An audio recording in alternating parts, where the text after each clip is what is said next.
Okay, and we're back. Actually, I took a bit of a break there. I talked to this next story I went on for like 20 minutes talking about. I think it's an interesting story. I don't know if it's 20 minutes interesting. And I said it'd be easier for me to just re-record it than to have to edit it down. So I do think it's definitely an interesting story, but I talked about it way too long. What we're going to do is we're going back in time to the late 1800s. So we're after the Civil War. We're in the United States. We're in the South. And there was a man who was known as Railroad Bill. So Railroad Bill is half factual, half legend.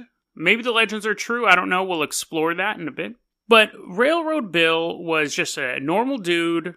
Well, he's a little more than normal because nobody knew anything about him. He just kind of popped up in the area. We don't know anything about his childhood or where he came from. And even people there, they weren't too familiar with who he was. He went by the name of Morris Slater. But even then, it seemed like that may not have actually been his real name. Stories go that he originally started off as a circus performer and ended up getting a job at a turpentine company, which I guess somebody has to manufacture turpentine. Turpentine is paint remover. It's most popularly known as the dip that Judge Doom put shoes in. I'm sure a painter will be like, no, it's more popularly known as paint remover. But anyways, worked at a turpentine company. He also enjoyed riding the rails. So there was a rail company back in the day called Louisiana. They weren't really good with names back then. This railroad company was called Louisville and Nashville Railroad. So again, you're just kind of describing what it is. He hitches a ride on the rail. The brakeman on the train finds him and picks him up and throws him off the train. And from this event, Railroad Bill vowed vengeance on the train company. But anyways, and this brakeman throws him off the train, and he, falls into the dirt. And most people's first reaction would be like, whoa, I'm glad I didn't get mangled horribly by the train. Railroad Bill's first reaction is to pull out his rifle, which he somehow kept a hold of. If I was throwing a guy off a train, I wouldn't then be like, and take your rifle with you. Ugh. But anyways, Railroad Bill takes out his rifle and opens fire on the brakeman.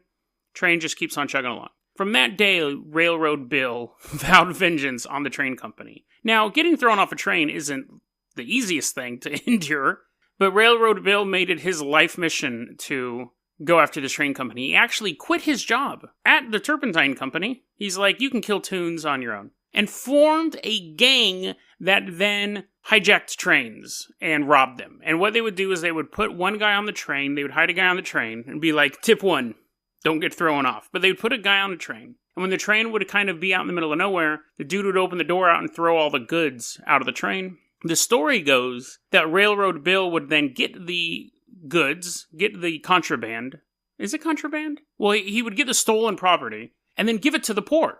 He hated the railroad so much, he's like, I don't even want to make money from this. I'm just going to give all this stuff to the poor. So the people in the area saw him as like a folk hero, as a real Robin Hood type guy. He also, this is why, the story is true crime-ish, but the reason why I'm covering it, I came across this in that great book that I love, National Directory of Haunted Places. There'll be a link below if you want to buy the book yourself, which I highly recommend everyone doing. And it is affiliate link, so when you buy something, I get a little bit, but still, I highly recommend everyone getting this book.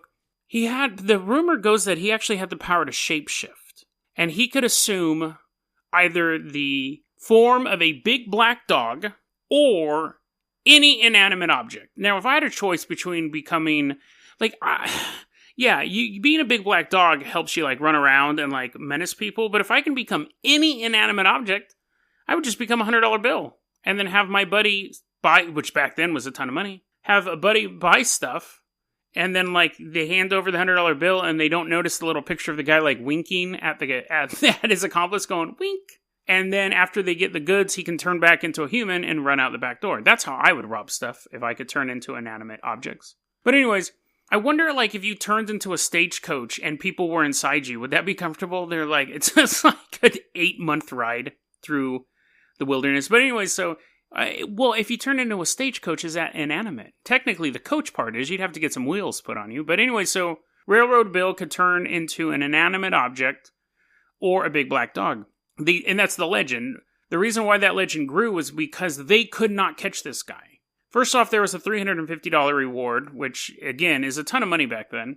And as his crime spree progressed, at one point he fell asleep behind a water tower along these train tracks. These train employees found him, They grabbed his rifle, they grabbed his pistol, and then woke him up. They're like, get up, Railroad Bill, we're assuming, because you're by a railroad. Railroad Bill jumps up, sprints 100 yards, pulls out another gun he had hidden, and starts a gun battle. And the dudes weren't prepared for that. They have to hide in this little shed, and he's like shooting at the shed, and the other guys are like shooting. And around that time, this is just luck, this isn't supernatural, a train pulls up to the water tower. Railroad Bill jumps in the train, hijacks it to make his getaway. But he hated the train company so much, he drove the train about 200 yards, stopped it, got off the train, and started another gun battle with the people in the shed. And he kept shooting at them until he ran out of ammo and then just took off. Eventually, more law enforcement got called in. A sheriff was killed. At that point, the reward was raised to $1,250, which in today's money was $34,000. So everyone was out looking for this guy. You had Pinkerton detectives, you had vigilantes, bounty hunters, law enforcement, railroad officials, just normal dudes with shotguns. He ends up getting cornered in a swamp, and 100 men are on his tail. Now, these are all different groups. So some of them are going to be expert trackers. Some of them are just going to be moonshine people. Not like they're made of moonshine, but, like people who drink a lot of moonshine. It's much easier to evade one group of people that are working as a group than it is to have to outrun basically 100 different battle plans.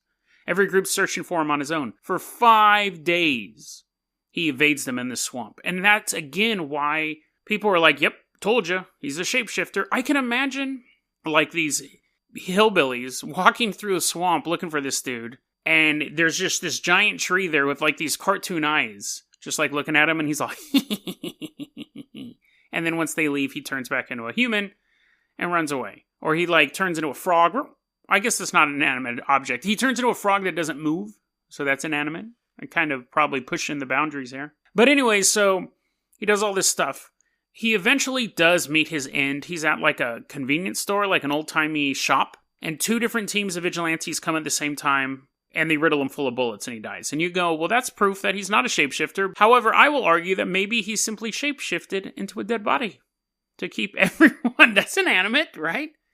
And then afterwards, he jumped out of his grave. Actually, I know for a fact that's not true, because his body was on display for so long in so many different cities that judges had to say, you have to stop displaying this guy's body. He was that big of a local legend, that big of an outlaw. The people loved him. Law enforcement hated him. Whether or not he was a shapeshifter is definitely up for debate. I'd like to think that he was. I think that makes the world more interesting. He should have shapeshifted into a bulletproof vest at the end. But anyways, so again, he was such a local figure that they're actually, I believe it was in the 1920s, they wrote a ballad for Railroad Bill. A little ballad. And I'm going to sing part of it for you. Now, I can't play it for you because copyright. Even though it was in the 1920s, the only recording I have is copyrighted, but the lyrics themselves are not copyrighted. Railroad Bill up on a hill, lighting a cigar with the $10 bill. Now, before you criticize the lyrics, again, this is an old-timey song. So it's not like these guys are coming out with their A game. Like this people are like, damn, he rhymed hill with bill and bill again.